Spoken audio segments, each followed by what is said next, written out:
What's up, guys? We're back with a full slate of NBA action here on Sunday, March 30th. We're going to break down every NBA game tonight and break down these Sunday Elite 8 games in the NCAA tournament. We're going to look at bets on the side and over-under and make sure you're checking that pinned comment throughout the day to see if there are any changes as injury news and player availability is confirmed. Yesterday, looking like a 2-2 day, assuming that Duke can hold on. We got off to a tough start. We had the Kings -1. They completely and totally did not show up. It was a brutal travel spot. I just thought the Kings were a little bit hungrier than they were. Turns out they were not. We were on the Thunder, -10.5. A lot of people shading towards the Pacers in that game, but Oklahoma City just way too good. So a comfortable win and cover there. We had Florida -6.5. They eventually make a big comeback to win that game by only 5. And it seems like we're just getting a little bit unlucky finding these teams that are about to have terrible, terrible games. So unfortunately, on the wrong side on Florida, but looking like we're going to be on the right side there on Duke. They're looking pretty likely to cover that 6.5 points. So hopefully, guys, we're looking at a 2-2 day, but still, we need a breakthrough. We need a perfect day, and that's what we're going to aim for in this one. Slam that like button. If we can get this video to 1,000 likes, we're giving away a Stump the Spread hoodie to one random commenter. And thanks to everybody for subscribing to the channel. We've crossed that 50,000 subscriber threshold, so we are giving away a Stump the Spread hoodie.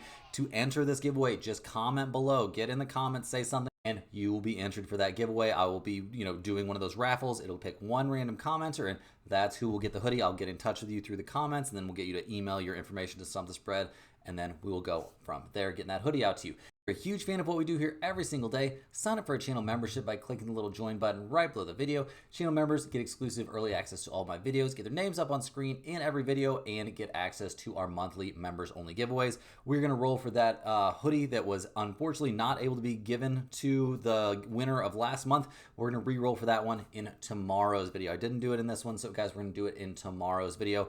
And all you channel members have a chance to win that hoodie. Also, we'll be giving away at least one hoodie next month in a members only giveaway. All of our videos are sponsored by StumpTheSpread.com. Click the link in the description to go over there and see our top confidence picks from our entire team of experienced cappers. Right now, our premium members are getting daily college basketball, NBA, NHL, and UFC picks, and Major League Baseball, guys, is in full swing. It's been our most profitable sport the last 3 years in a row. At StumpTheSpread.com, you get exclusive early access to all of our free picks, free to use bet size calculators, and our premium top confidence picks, which might not always match what you see here in the videos. Also, guys, you need to get over there and sign up for our free email newsletter, which will get you free picks straight to your inbox every day and updates on our results. Just make sure to check your spam folder. Comment below with any bets you're looking at today or anything you want to say about me or this channel, and I will personally respond. Also, you got a comment to get entered for this giveaway. As always, our favorite picks will be in the pinned comment down below. Now let's get into our first game of the night, guys. We got the LA Clippers going on the road to take on the Cleveland Cavaliers. Clippers come into this game fresh off a nice 132-100 blowout win there against the tanking Brooklyn Nets.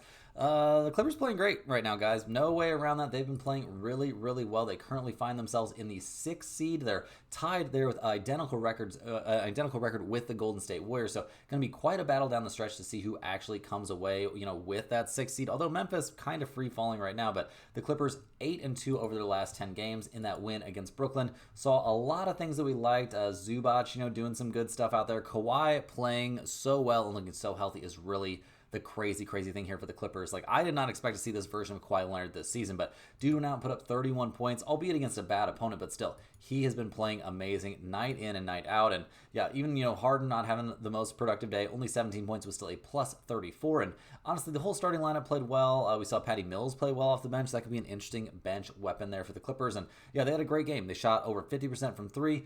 Do we expect them to be able to replicate that here? Well, that might be a big ask, but the Clippers are a very good team. They're capable of putting up a solid performance against pretty much anyone, and they need to be winning games right now. The unfortunate news for the Clippers is that Kawhi is going to be out for this game, apparently due to a knee issue, but I don't know if it's serious or if it's just for rest. It sounds like, this is the front half of a back-to-back, so he's going to sit out the first half of the back-to-back, but I do expect to see him play in the second half. And yeah, there's no reason, Clippers fans, don't freak out. Kawhi's fine. He just needs no reason to play him on back-to-backs right now, it doesn't seem like to me. So we'll see what they can do here without Kawhi as they go on the road to take on the Cleveland Cavaliers, who are 59-15 on the season. They're actually fresh off a 133-122 loss there at the Detroit Pistons, which not the best loss necessarily, guys. We saw Detroit without Cade Cunningham, and Cleveland still manages to lose this game. Now, Were the Cavaliers at full strength? No, they weren't at full strength, but they were close enough that you really wouldn't expect them to lose a game like this. But despite shooting, 37.5% from three, they didn't have a lot of answers there defensively for the Pistons, who shot the ball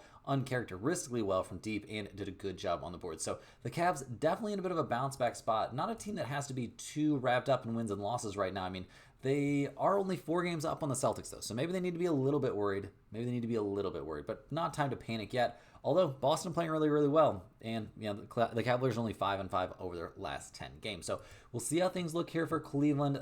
They come into this game looking relatively healthy. Ty Jerome probably going to miss this game, but other than that, they are fully healthy. So time to kind of put up or shut up for the Cavaliers. Like, it would be a pretty embarrassing collapse if they managed to play their way out of that top seed in the East here down the stretch. So looking at the numbers, the odds makers like Cleveland a lot. The Cavaliers are -7 in this spot. We've got a total of 231.5.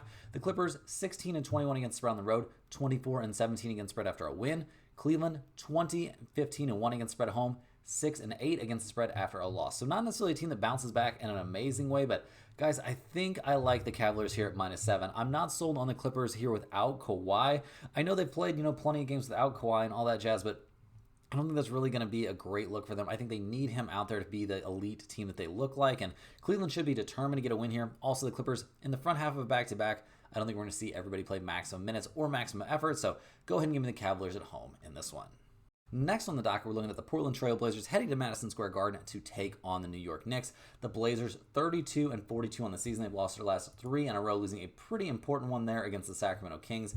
Now we see them. They're a full 4 games back at the 10 seed. Seems like any reason for hope is fading pretty quickly there for Portland. They're only 4-6 over their last 10 games, which obviously doesn't look great. And yeah, in that game against the Kings, they only managed 107 points, not against the toughest opponent. Denny Adjiva, a monster game from him. He played really, really well. But yeah, I mean, Anthony Simons, Sharp also played well. Like, this team has some good pieces, guys. They just don't really have enough to get over the top. I mean, Duop Reith played well, 17 points off the bench from him, but as a team, they only shot 32% from 3. They didn't do a good job at all. They got smashed on the boards. Like, that's not a great look, and Portland seems like they're just going to fade away here at the end of the season. So we'll see if they've got any fight left in them. They are not healthy coming into this game. We see Jeremy Grant and Scoot Henderson both very, very likely out. Grant officially doubtful. Scoot Henderson with a concussion, he's been officially ruled out for this game. There's no chance they're going to be pushing anyone to play. And on the same side of that coin, guys, we see Anthony Simons questionable with a forearm injury. I think this is probably more of an excuse to hold him out of the game than a real injury. So seems like going to be far from the full strength Portland Trailblazers here as they go on the road to take on the New York Knicks, who are fresh off a nice 116-107 win there against the Bucks. That was a road win at Milwaukee. They took care of business there. They're 46-27 on the year. They are currently in the 3 seed, and I mean, they're 3.5 games up on the Indiana Pacers in the for the 4 seed. So I don't think they have to be too worried, but also I don't think they can fully take their foot off the gas just yet. In that game at Milwaukee, obviously playing against the Bucks with no Dame is a little bit different. We saw a very nice game out there from OG Anunoby. He played great. Mikal Bridges actually played really well, kind of making up for a down night shooting the ball there from Cat, who only had 14 points, but did chip in 10 rebounds as well. 13 points off the bench from Landry Shamet, someone who's actually given the Knicks some decent minutes off the bench. Has been pretty healthy, or has been pretty helpful. The Knicks only shot 36.4% from 3, though, so not necessarily a banner day, but they dominated the Bucks on the glass. Will they be able to dominate on the glass in this game against the Trailblazers? I think that's definitely possible. Portland obviously not going to be at full strength here. The Knicks, on the other hand, looking not at full strength either, if I'm being honest, guys. A little bit short there at the point guard position. We see Brunson, McBride, and Payne all listed as out for this game. Jalen Brunson with that ankle issue, he's not going to be back for this one. He's not playing. Miles McBride with his groin issue, also officially ruled out. And Cam Payne, guys, with his ankle problem, ruled out as well. So point guard duty is going to be, we're going to see more Landry Shamet minutes. We're going to see Mikal Bridges with the ball in his hands, Josh Hart with the ball in his hands. I don't know if that all ends up being, a massive positive here for the Knicks. They are 8.5 point favorites here, though. We've got a total of 223.5. Portland 19-16-1 against spread on the road, 20-21 against spread after a loss. The Knicks 17-18-1 against spread at home, 19-25-1 against spread coming off of a win. This is a difficult spot, guys. If the Blazers were close to healthy, I would definitely take them. Or if the Knicks were fully healthy, I would take them. But neither one of those things seem to be the case right now. I'm going to be leaning just slightly towards the Portland Trailblazers and the points here, but I don't love this spot at all. This is kind of trying to fade the public a little bit by being on Portland, but the Knicks with no point guard don't really, get me that jazzed up either. So probably going to just stay away from this one. Next up, guys, we got the Atlanta Hawks going on the road to take on the Milwaukee Bucks. The Hawks come into this game losers of 2 in a row. They lost a 10-point game at Miami. The game before that, they lost a 7-point game there at the Rockets, and they're trying to turn things around, trying to get back on track. This team's done some good stuff this season. They're currently in the 8th seed, tied with the Orlando Magic for the 7th seed as they, kind of battle it out there in that 4-team race, not to see who's going to be in the play-in, but to see what kind of seeding you're going to get in the play-in. And there's not a ton of scary teams in that play-in tournament in the East, but the Hawks have done some stuff. Obviously, losing by 10 at the Heat doesn't look great. Trae Young, 29 points, though. Not a bad night from him. Really didn't have a lot of help, though. Karis LeVert did play well. 17 points, a +6 off the bench for him, but none of the other starters really stepped up. Okongwu, not necessarily a crazy game from him. I guess 15 and 9 isn't awful, but it's also not great. -20 out there from Ricochet. He had a terrible game, and just not exactly getting the job done. Dyson Daniels, one of those games where he disappeared offensively. So the Hawks have a lot to work on here if they want to, be any sort of threat to a real team out there in the East. But they've shown, you've got Trae Young, you've got some pieces. You can score the ball a little bit. You can make things a little bit messy. Looking at the injury report, they are fully healthy coming into this one. Trae Young is on the injury report as always, but is probable. So we fully expect him to go here as they take on the Milwaukee Bucks, who are on a 3-game losing streak of their own. They've been kind of free-falling, guys. Lucky for them, they've still got, a 5-game cushion over the Orlando Magic for the 7th seed, so they should be able to hold on there, but Giannis has to be very frustrated at this point. Dame going down, I don't know if he's officially out for the season, although it seems very, very possible. That deep vein thrombosis in his right calf, he's sidelined indefinitely. That's not something you want happening here at the end of the year. I don't know, guys. It's going to be an extended period of time. Maybe there's a shot he could come back, for the playoffs or something, but it's not looking good. It's actually looking real bleak right now for the Milwaukee Bucks in terms of the Damian Lillard situation. So we'll see if they can bounce back from that 116-107 loss there against the Knicks.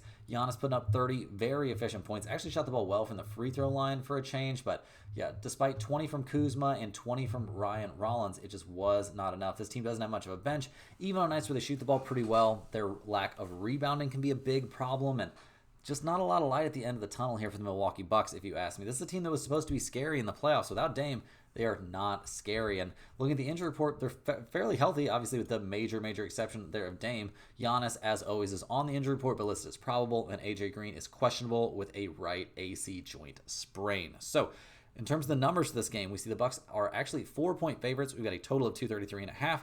Atlanta, 19-17 against the spread on the road, 17-20 against spread after a loss. Milwaukee, 18-17-1 against spread at home, 15-16-1 against spread after a loss.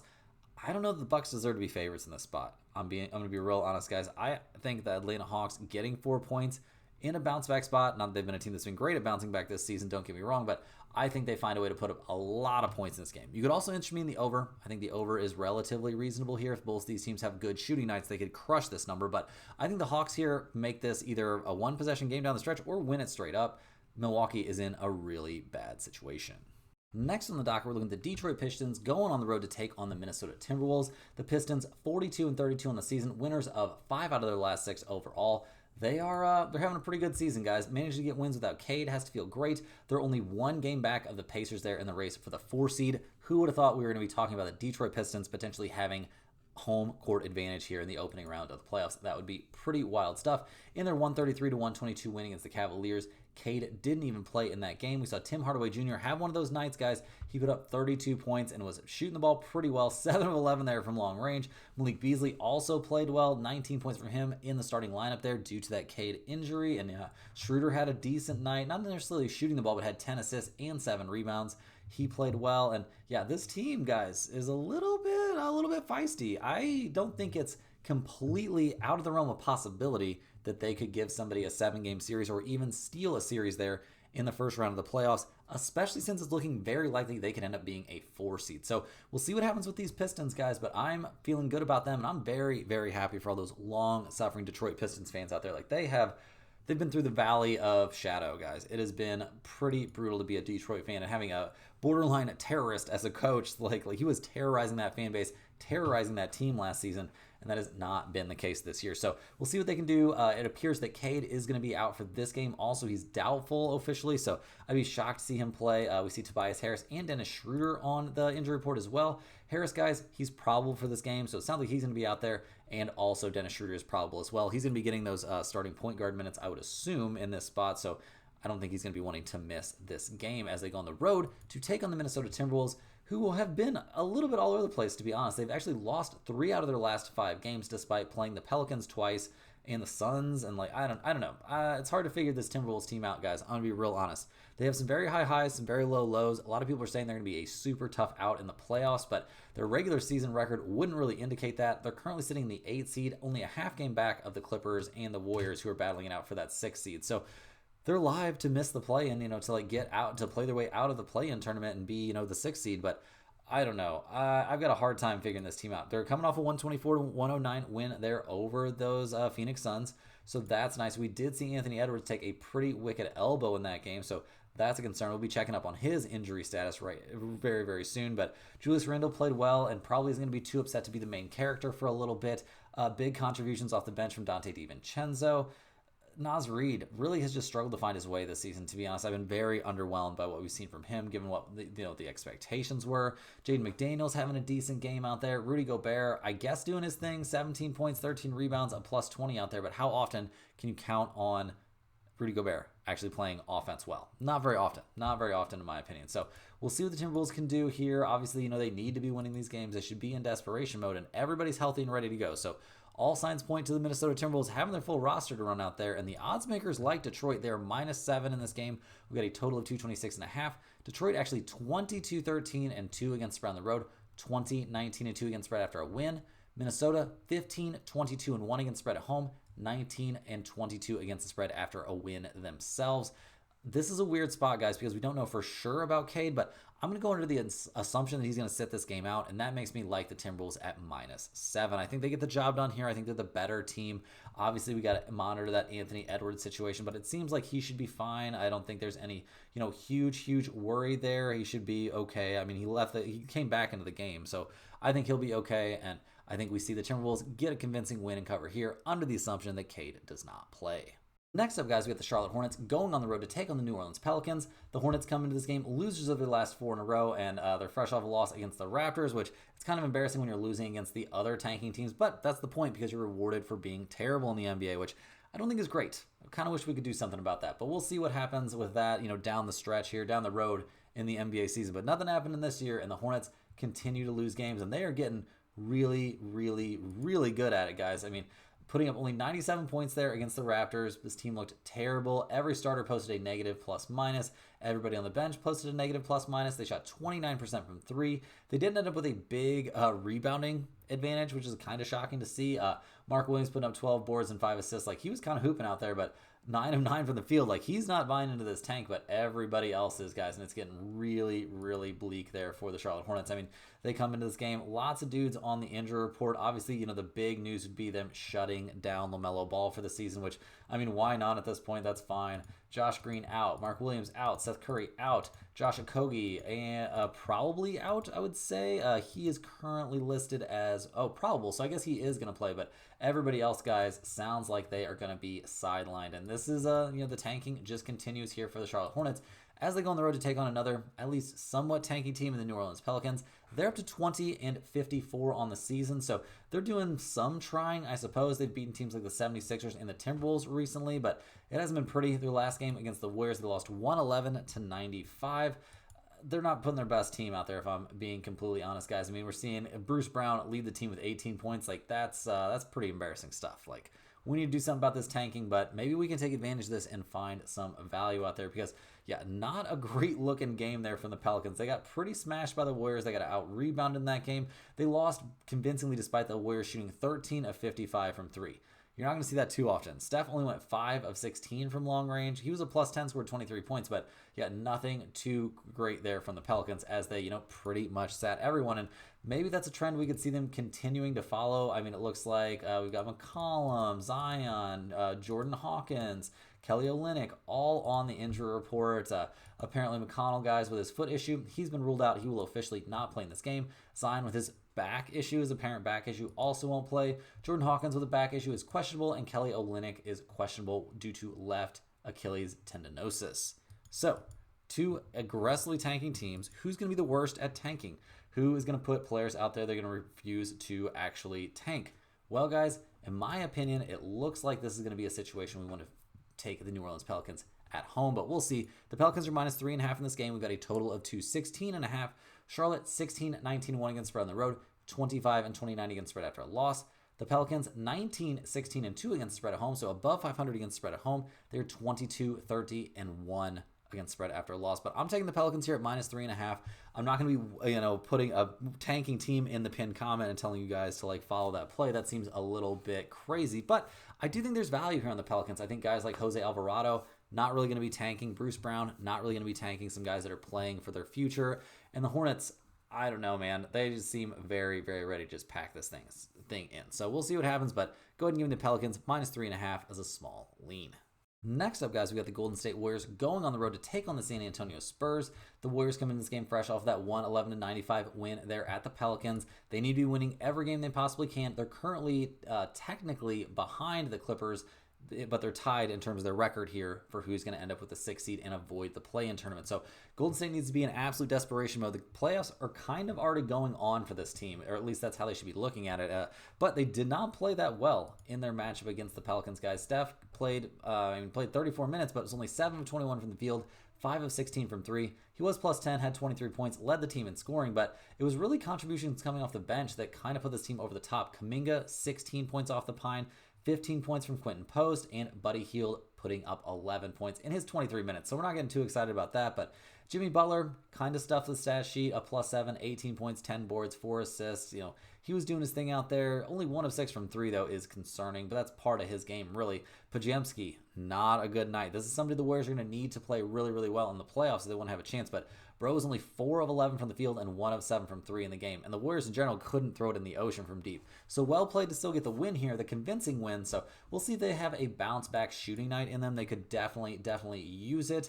They come into this game looking relatively healthy. Gary Payton II out. He's going to be out for a bit here with that thumb issue. But we do see, Steph, guys, he's on the injury report, but we do expect him to play despite that bruised pelvis. That was a pretty nasty fall he took, but seems like he's going to be all right as they go on the road here to take on the San Antonio Spurs, who are fresh off a pretty competitive 121-111 loss there against the Celtics. The Spurs getting the cover, making that, fading the Celtics coming off a win play look pretty good, as kind of it usually has this season, but they didn't exactly kill it out there. Jason Tatum had his way with them. The Spurs don't have a ton of great options. I mean, Johnson did have a decent game, I guess, putting up, 23 points? Yeah, Keldon Johnson, 23 points off the bench. A very efficient shooting night. They shot the ball okay from 3, but got destroyed on the boards. Sohan did put up 18 points in the starting lineup there, so I'm sure he's happy about that, but yeah, I don't know, guys. It's looking pretty bleak. We got Chris Paul out there auditioning, putting up 12 points, 5 assists, and no turnovers. So cool. Or 1 turnover. So yeah, I don't know. I don't have a lot of positive things to say about the Spurs. They are another one of those tanking teams, and they come into this game losers of 3 in a row. And while they do beat those teams that are like clearly drastically worse than them, the good teams, the Spurs are having a little bit of trouble with. I say all that. I guess they did keep it to 10 points against the Celtics, so maybe I shouldn't be so tough on them, but they are playing on back-to-back, playing on a back-to-back here, so that can make things a little bit tougher. Right now, we don't have a fully updated injury report. The assumption is that basically everyone will play here, and if that happens, we see the Spurs getting around 11.5 points in this game. We've got a total of 231.5. The Warriors 18-16-2 against spread on the road, 16-24-1 against spread after a win. The Spurs a 500 against the spread team at home. They're 5-8 against spread on no rest. Guys, I think this is a spot to take the Warriors. Golden State handling business there against the Pelicans. Obviously, the Spurs are better than the Pelicans, but not that much better, and Golden State can play way better, guys. They couldn't throw it in the ocean from long range in that game. I think we see a bounce back shooting night from the Warriors, and they take care of business here handily, despite being on the road against this, technically tanking and not very good San Antonio Spurs team. Next up, guys, back to a tale of 2 tankers. We've got the Toronto Raptors going on the road to take on the Philadelphia 76ers. The Raptors come into this game somehow winners of 3 in a row, but when your opponents are the Wizards, Nets, and Hornets, sometimes you just can't help but win these games, even when you don't want to. The Raptors not having a great season, but next year, the future is looking pretty bright. In that 108-97 win against the Skeleton Crew there for the Hornets, we saw Jakob Poeltl have a nice game, putting up 24 points, 18 for Scotty Barnes, 19 for Quickly, and this is all in very limited minutes. Nobody played more than, 27 minutes, or one starter played more than 27 minutes for the Raptors.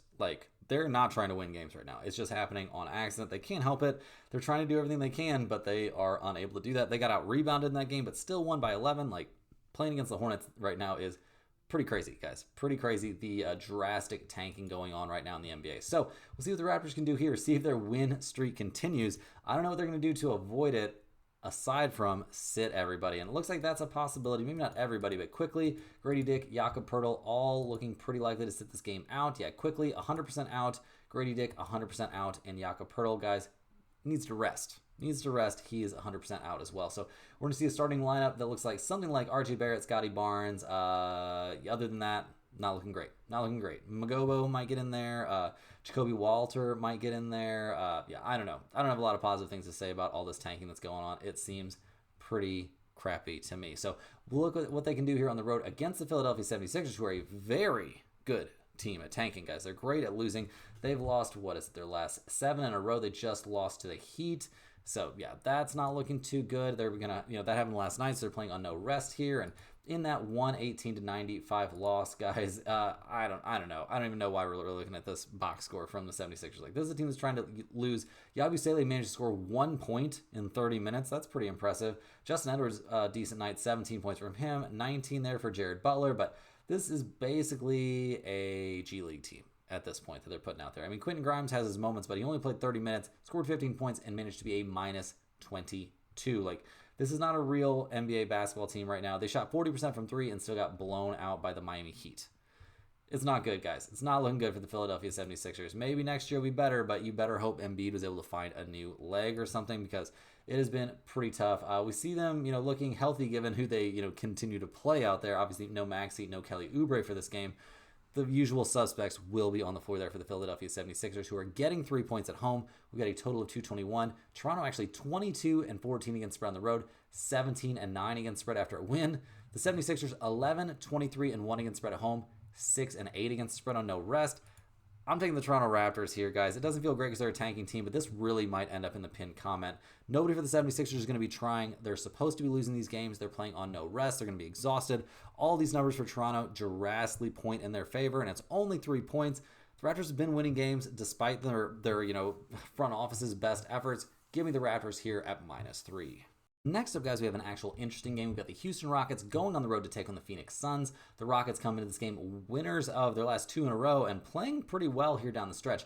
Obviously, taking down the Jazz by 10 isn't exactly going to get me going, but this team at 48-26 on the season is holding on to the 2 seed with a 1.5 cushion there over the Denver Nuggets, thanks in large part to going 9-1 over the last 10 games. The Rockets are healthy. Fred VanVleet's back out there, and they are suddenly playing much, much better basketball in their win there over the Utah Jazz. We saw Sengun have a great day, 33 points, 11 of 19 from the field. Like, very, very good stuff there. Amen Thompson seems like he's getting his legs back under him. He played well, 7 of 11 from the field, 15 points, a +17. He's all over the court once again, so that's looking good.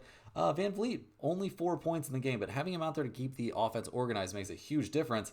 Enough to, when you're playing a tanking team like the Jazz, counterbalance him going 1 of 10 from the field and 1 of 7 from 3. They need him to actually be playing a lot better once the playoffs roll around. So we'll see what happens there, but the bench also looked great. 3 double-digit scores off the bench, including Jock Landale. Like, that's pretty cool. Tari Eason, 15 points, 11 points there. Jamari Smith Jr., and he didn't even have a very good shooting night. Like, he's a real weapon for them coming off the bench now. So we'll see how that goes down the stretch and into the playoffs and all that stuff. But right now, the Houston Rockets have to be feeling pretty good about themselves in terms of their injury situation. That's also looking good. We do see Tari Eason on there. He's the only guy, though, and he won't play in this game, but it's just for rest, so no long-term concerns there as they go on the road to take on the Phoenix Suns, who are in a kind of delicate situation, guys. They've lost 2 in a row. They are now a full game back of the Sacramento Kings for the 10 seed. Not that the Kings have been looking too good lately, so I guess the Suns have that in their favor, but losing to the Celtics, okay, you expect that to happen, but not even being able to be competitive against the Timberwolves their last time out, like, that's not a good look, guys. KD, only 23 points.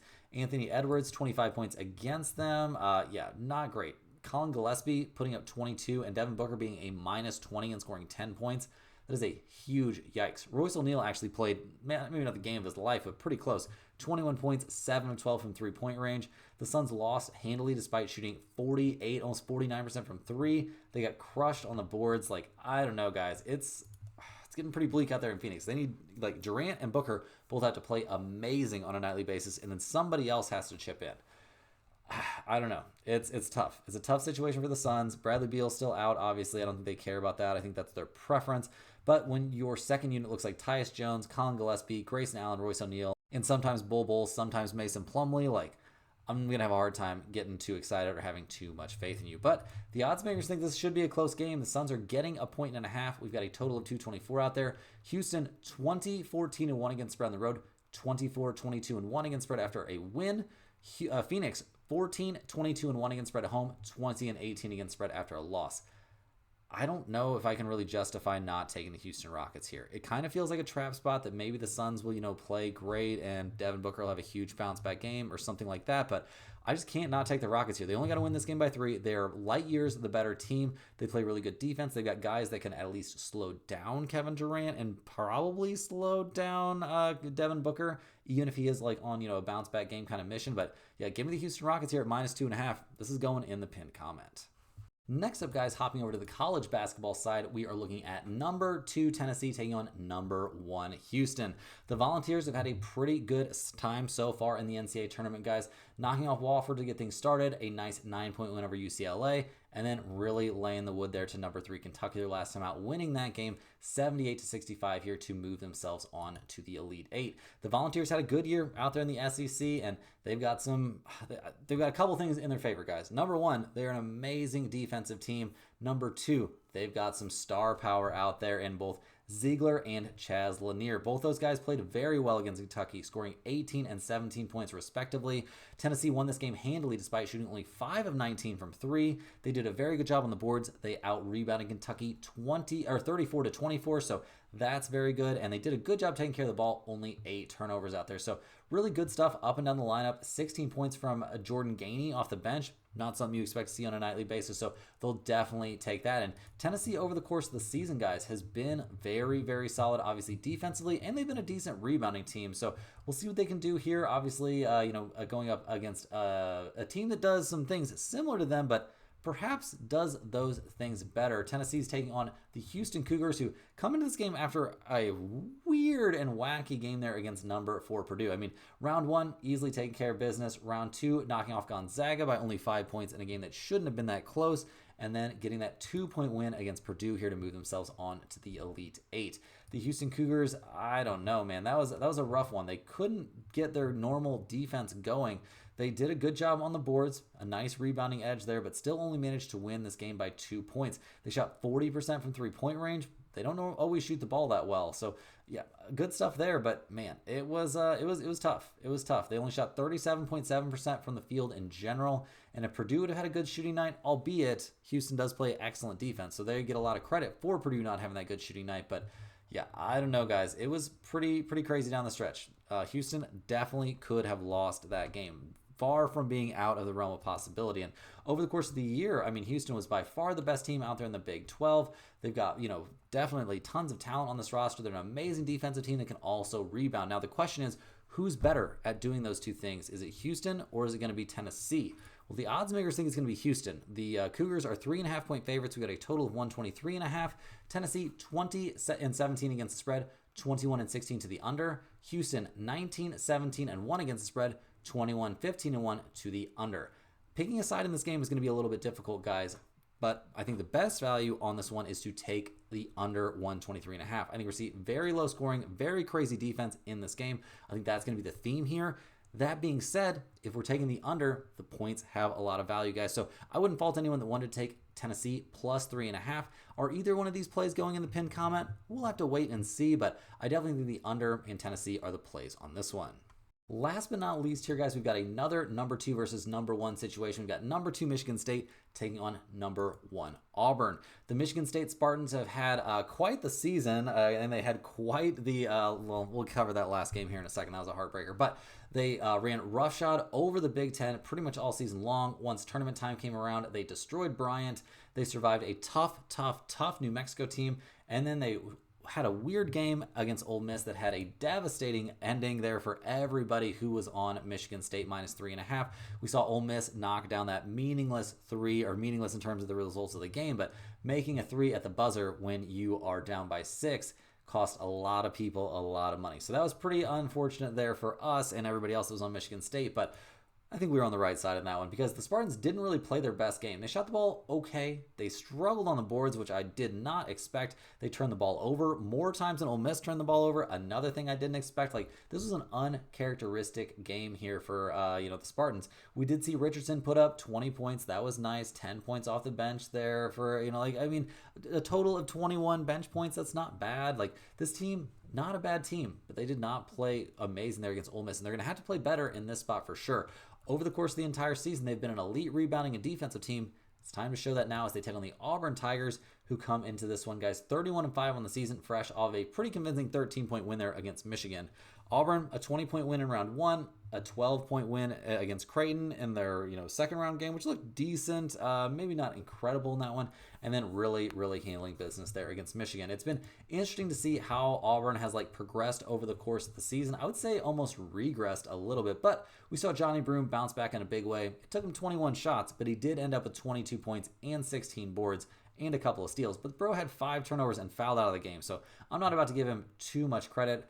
Denver Jones did put up 20 points. He had an actual good game, guys. Very efficient shooting.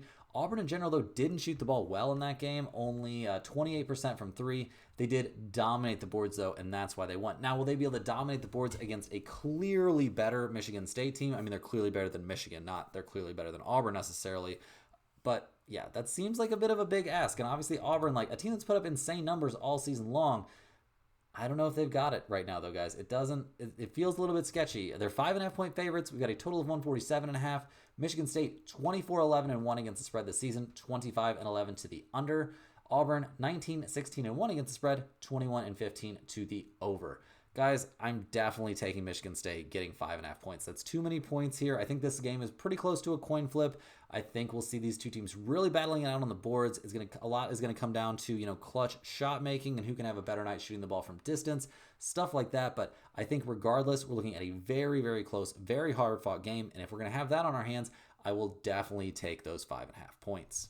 That's all the games we have for today, guys. Hit that like button for good luck on all your bets. Subscribe to the channel if you're new. We're on the road to 100,000 subscribers. Now, get in the comments with some sort of comment, preferably something nice, and you will be entered for that free Stump the Spread hoodie giveaway. So tune into the video for tomorrow, and I'll announce the winner for that. I'll also be re-rolling for that members hoodie giveaway. So if you want to become a channel member, you still got a chance to get in on last month's giveaway and this coming month's giveaway. So consider doing that. Thank you guys for watching. Make sure you're getting over to stumpthespread.com. There's all kinds of great value over there with Major League Baseball in full swing. It's really one of the best sports to be on. So one of the best sports to be signed up at Stump the Spread for. So get in there, guys, and we will see you tomorrow for more sports betting action.